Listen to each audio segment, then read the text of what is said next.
Assalamualaikum warahmatullahi wabarakatuh. Halo semuanya, perkenalkan nama saya Nabila Rum dengan NIM 2403045022. Jadi pada kesempatan kali ini tuh saya akan menjelaskan sedikit tentang Undang-Undang ITE atau Undang-Undang Informasi dan Transaksi Elektronik, di mana di Indonesia ini sendiri tuh mengatur tentang penggunaan dan pemanfaatan teknologi informasi dan transaksi elektroniknya.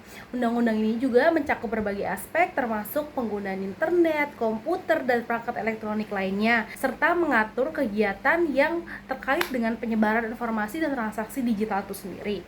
Namun, seiring dengan perkembangan dan pemanfaatan dan penggunaan internet dan teknologi informasi sebagai media transaksi dan komunikasi secara elektronik menjadikan aktivitas sehari-hari kita tuh semakin cepat dan semakin mudah. Namun di sisi lain tuh terdapat beberapa dampak dan pengaruhnya, antara lain yaitu meningkatkan kejahatan cyber di dunia informasi dan digitalnya sendiri.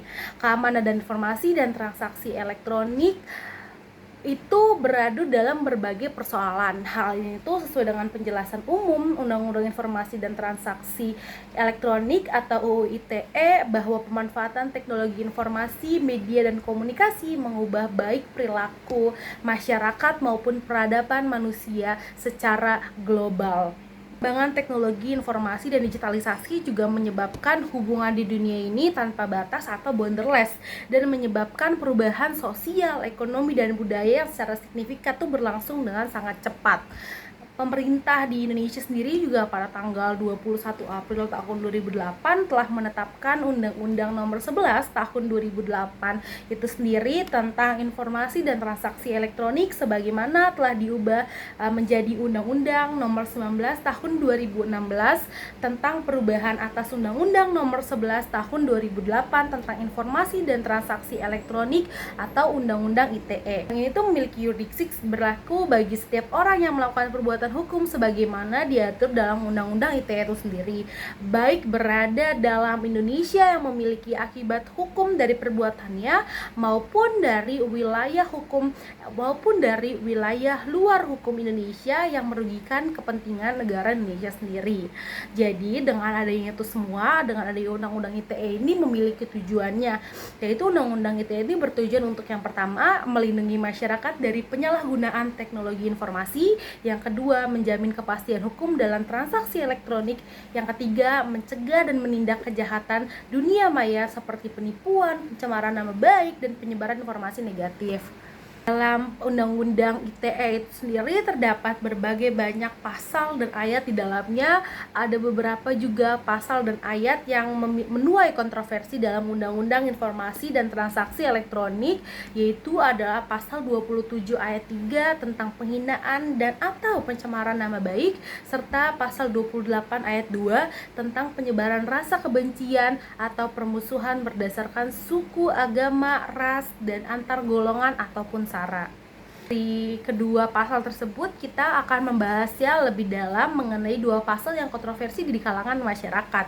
Yang pertama kita masuk ke dalam pasal 27 ayat 3. Dalam konteks UU ITE pasal 20 ayat 3 tentang penghinaan dan pencemaran nama baik merupakan salah satu pasal kontroversial yang dituding berpotensi untuk membatasi kritik dan kriminalisasi masyarakat di Indonesia ini sendiri. Ini berbunyi, setiap orang dengan sengaja dan tanpa hak mendistribusikan dan atau mentransmisikan dan atau membuat dapat diaksesnya informasi elektronik dan atau membuat dapat diaksesnya dokumen elektronik yang memiliki muatan penghinaan dan atau pencemaran nama baik.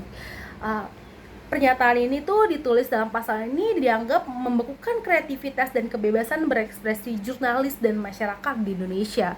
Contoh kasus dalam pasal 27 ayat 3 yang sangat terkenal ini adalah kasus musisi Ahmad Dhani, di mana ia divonis karena kasus pencemaran nama baik.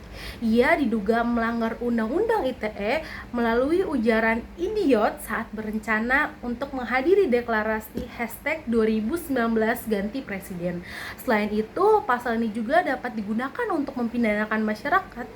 Yang kedua ada pasal 28 ayat A Undang-Undang Nomor 11 Tahun 2008 tentang Informasi dan Transaksi Elektronik UU ITE mengatur tentang larangan penyebaran informasi elektronik yang dapat menimbulkan rasa kebencian atau permusuhan terhadap individu atau kelompok masyarakat tertentu berdasarkan suku, agama, ras, dan antar golongan ataupun sara. Namun, pasal itu sering menjadi sorotan karena dianggap multitafsir dan berpotensi digunakan untuk membuka kebebasan berekspresi. Dalam ini contoh kasusnya yaitu contoh kasus pada Rocky Gerung tahun 2022. Rocky Gerung dilaporkan polisi atas pernyataan yang dianggap penghina presiden. Ia dijerat dengan pasal 28 ayat 2 UU ITE. Beberapa pihak menilai bahwa pasal ini sering digunakan untuk menjerat kebebasan berekspresi dan karya jurnalistik dan masyarakat yang ada di Indonesia. Dari kedua pasal tersebut yang menuai kontroversi di masyarakat Indonesia, akhirnya kedua pasal tersebut direvisi. Dalam pasal 27 ayat 3 dihapus dan digantikan menjadi dua pasal baru. Yang pertama pasal 27 ayat A yang berbunyi setiap orang dengan sengaja menyerang kehormatan atau nama baik orang lain dengan cara menuduh suatu hal dengan maksud supaya hal tertentu diketahui umum dalam bentuk informasi elektronik dan atau dokumen elektronik yang dilakukan melalui sistem elektronik.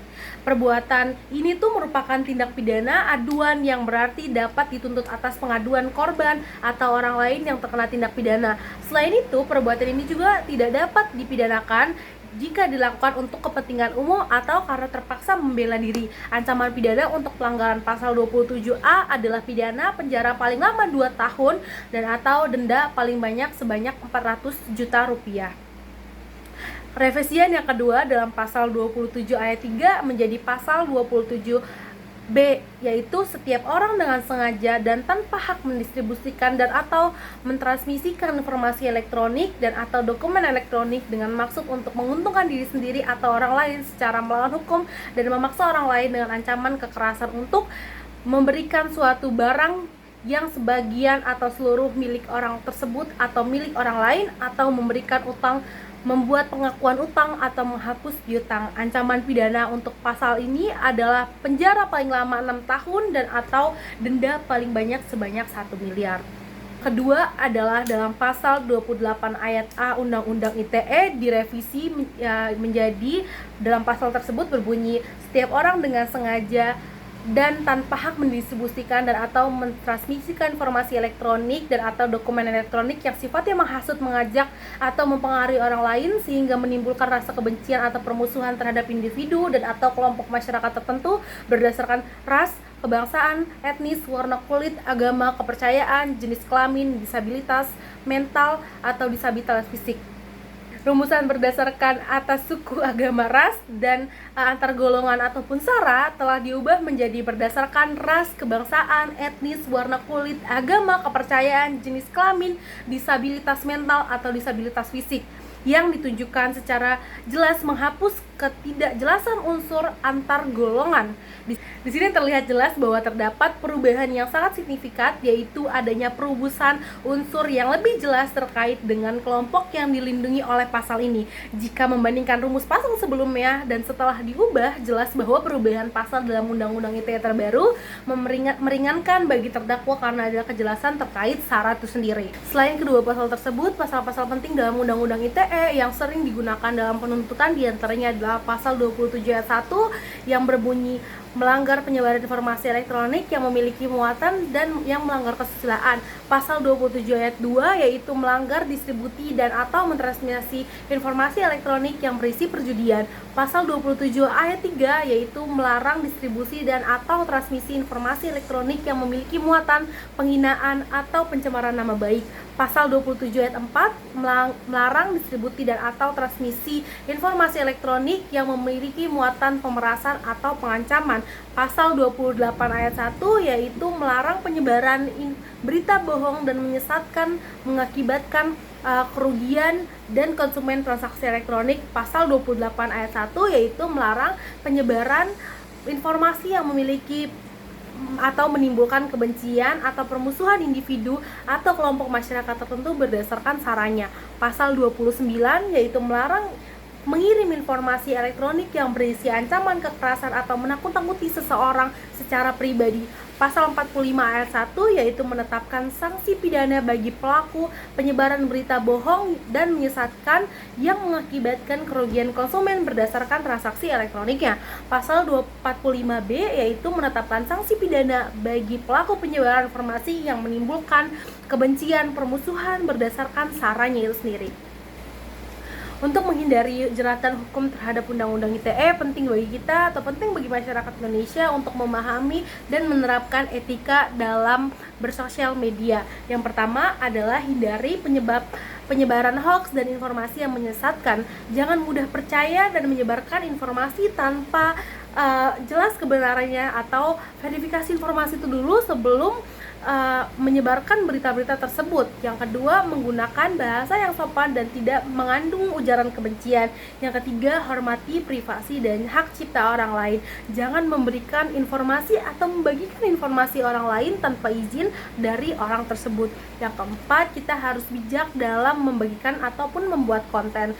Sebelum membagikan konten, pertimbangkan dulu dampak yang kita hasilkan dari konten-konten kita tersebut. Pastikan konten kita juga tidak mengandung unsur pornografi, perjudian, atau kekerasan, karena hal tersebut dapat melanggar Undang-Undang ITE dan merugikan pihak orang lain. Yang kelima, lindungi informasi pribadi kita. Jangan menyebarkan informasi seperti alamat pribadi, nomor telepon, ataupun data sensitif lainnya di media sosial. Hal ini tuh untuk mencegah penyalahgunaan data pribadi dan dapat merugikan diri kita sendiri. Yang keenam, laporkan konten yang melanggar hukum. Jika menemukan konten yang melanggar hukum atau merugikan orang lain, segera laporkan ke pihak berwenang atau platform media sosial terkait. Dengan demikian kita tuh turut serta dalam menjaga keamanan serta kenyamanan yang ada di dunia maya.